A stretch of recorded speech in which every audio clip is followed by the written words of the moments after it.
A certain man had 2 sons, and the younger of them said to his father, Father, give me the portion of goods that falleth to me. And he divided unto them his living.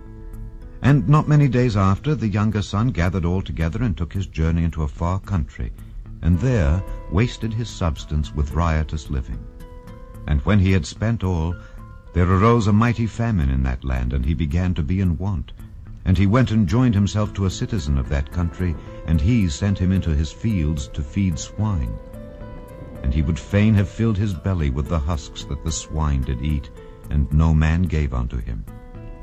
And when he came to himself, he said, How many hired servants of my father's have bread enough and to spare, and I perish with hunger?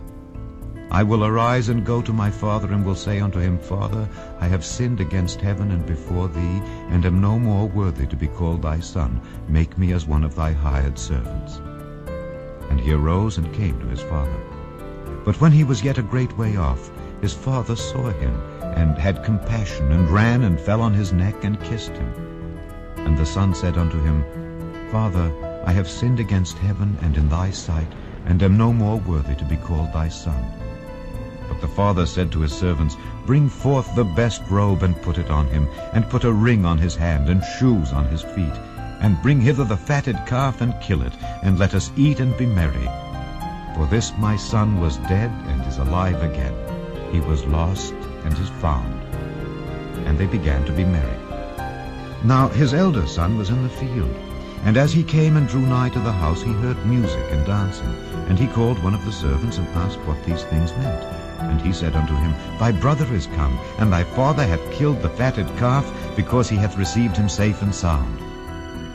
And he was angry, and would not go in.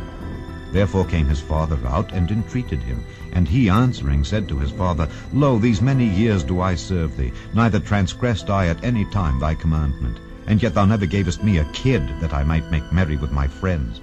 But as soon as this thy son was come, which hath devoured thy living with harlots, thou hast killed for him the fatted calf. And he said unto him, Son, thou art ever with me, and all that I have is thine. It was meet that we should make merry and be glad.